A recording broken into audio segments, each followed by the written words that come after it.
Welcome to prime night desk analysis. నేను మీ రాజు. ప్రస్తుతం ఆంధ్రప్రదేశ్ రాష్ట్రానికి సంబంధించినటువంటి ఐఏఎస్లు ఐపీఎస్లు అంటే బ్యూరోక్రాట్స్ ఎవరైతే ఉన్నారో వీళ్ళు భయంతో వణికిపోతున్నారట. ఎందుకంటే జగన్మోహన్ రెడ్డి హయాంలో చేసినటువంటి తప్పులకు ఎప్పుడు ఎక్కడ ఎలా శిక్ష అనుభవించాలో తెలియక అల్లాడిపోతున్నారంట. ఈ నేపథ్యంలోనే చాలామంది ఐఏఎస్లు ఐపీఎస్లు ఇటీవల హైదరాబాద్లో ఒక సమావేశం నిర్వహించినట్టు సమాచారం అందుతుంది. ఏంటి సమావేశం అంటే జగన్మోహన్ రెడ్డి హయాంలో కీలకంగా వ్యవహరించినటువంటి ఇంకా చాలామంది ఐఏఎస్లు ఐపీఎస్లకి కేసులు వాళ్ళ మెడకు చుట్టుకోబోతున్నాయనేది ప్రచారం జరుగుతుంది. దీంతో భవిష్యత్ కార్యాచరణ ఏంటి, ఏం చేయాలి, గతంలో చేసినటువంటి తప్పులకు ప్రాధేయపడాలనా లేకపోతే శిక్ష అనుభవించాలనా, ఇవన్నీ కాకుండా విఆర్ఎస్ తీసుకొని వెళ్ళిపోవాలనా అనేటటువంటి కోణంలో చాలామంది ఆలోచిస్తున్నారని సమాచారం అందుతుంది. ఎవరంటే వీళ్ళంతా కూడా జగన్మోహన్ రెడ్డి హయాంలో ఐపీఎస్లు కొంతమంది ఐపీసీని పక్కన పెట్టేసి వైసీపీని ప్రోత్సహించినటువంటి పరిస్థితి చాలా వరకు కూడా. అంటే అక్రమ కేసులు, అంతేకాకుండా నాయకుల మీద రకరకాలైనటువంటి వేధింపులు, ఇష్టానుసారం కేసులు పెట్టడం, వాళ్ళని అరెస్టు చేయడం.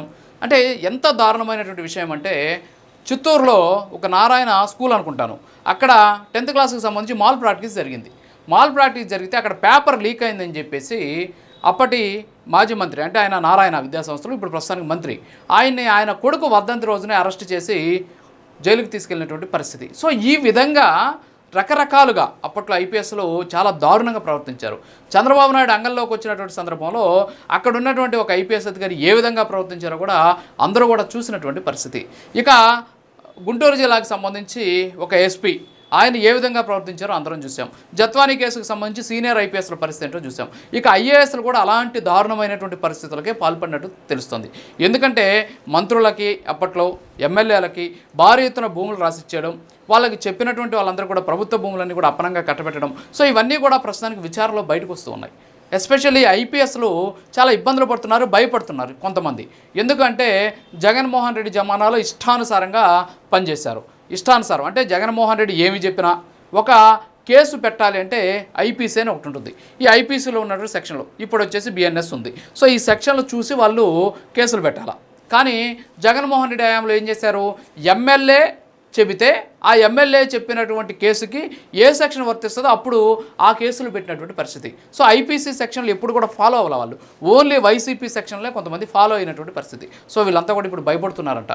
ఎందుకు వచ్చిన దరిద్రం, ఎందుకు వచ్చిన కర్మ, అనవసరంగా అప్పట్లో ప్రభుత్వం మాటిని, జగన్మోహన్ రెడ్డి మాటిని ఇష్టానుసారంగా వ్యవహరించాం, సెక్షన్లను మర్చిపోయాం, చట్టాన్ని మర్చిపోయాం, కేవలం వాళ్ళకి ఊడిగం చేసుకుంటూ వచ్చాం. కానీ ఈరోజు కనీసం పోస్టింగ్లు కూడా లేనటువంటి పరిస్థితి.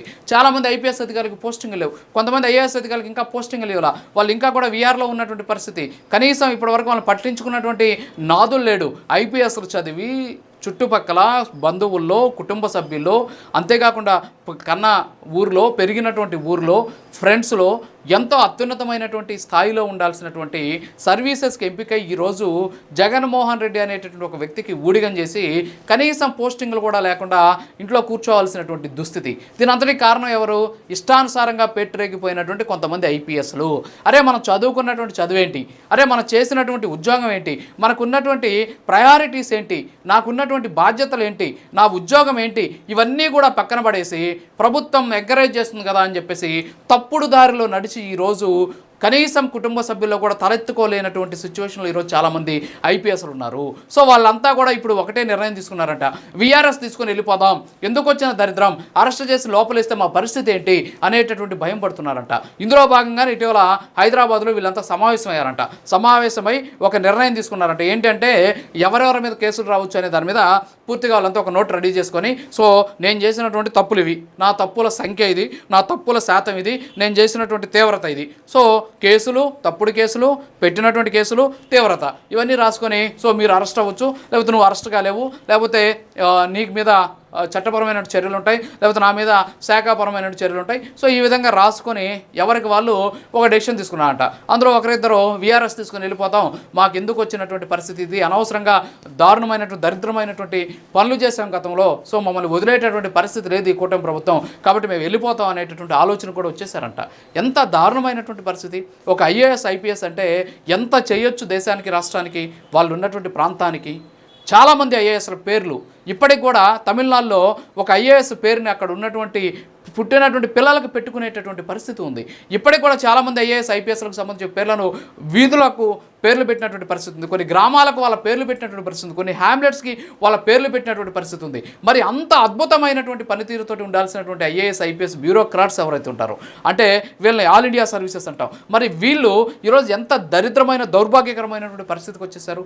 ఎన్ని తప్పుడు కేసులు పెట్టారు. చట్టాన్ని పక్కన పెట్టేసి కేవలం కొన్ని అంశాలను మాత్రమే పరిగణలో తీసుకొని సామాజిక వర్గాన్ని కొంతమంది పట్టుకొని, కొంతమంది ఏమో జగన్మోహన్ రెడ్డితో ఉన్నట్టు సాన్నిహిత్యాన్ని కొంతమంది పెట్టుకొని, మాకు జరుగుతోంది, మేము ఏం చెప్పినా సరే మేము చెప్పిందే వేదం చేసిందే శాసనం కాబట్టి ఏం చేసినా సరే ఎవరు పట్టించుకోరనే ఉద్దేశంతో పేట్రైపోయారు.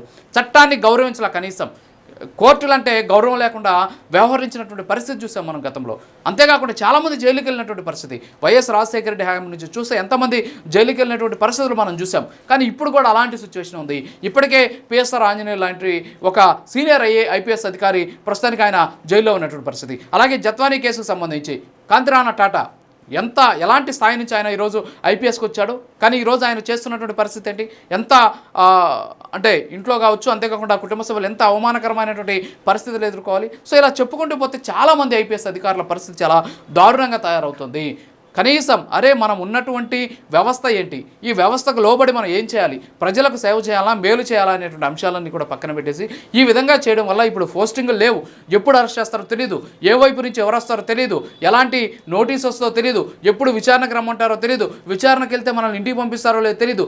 ఇంత భయాందోళన పడుతూ క్షణం భయపడుతూ అసలు ఎలా బ్రతకాలో తెలియక ఎంతమంది ఐపీఎస్లు అవసరం పడుతున్నారో, కనీసం ఇప్పటికైనా సరే సర్వీసులో ఉన్నటువంటి ఐఏఎస్లు ఐపీఎస్లు ప్రజలకు సేవ చేయాలి, ప్రజలకు మేలు చేయాలి, వ్యవస్థల్ని మార్చాలి, వ్యవస్థలో మార్పు తీసుకురావాలి, సమాజంలో మంచి చేయాలి అనేటటువంటి ఉద్దేశంతో ముందుకుగానే వెళ్తే ఖచ్చితంగా సమాజం బాగుపడేటటువంటి పరిస్థితి ఉంది. అలా కాకుండా అయ్యా అనగానే ఎస్ అని చెప్పేసి వెళ్ళిపోవడం, వాళ్ళు చెప్పినట్టు తలవపడం, చట్టం తెలియనటువంటి వాళ్ళు చెప్పినటువంటి దాన్ని కూడా చట్టంగా పరిగణించుకొని మీరు కేసులు నమోదు చేయడం, ఇలా చేయడం వల్ల ఈరోజు ఎంతమంది అమాయకులు కేసుల చుట్టూ తిరుగుతున్నారు, ఎంతమంది అమాయకులు ఇబ్బందులు పడుతున్నారు, వాళ్ళ ఉసురంతా మీకు తగలదా?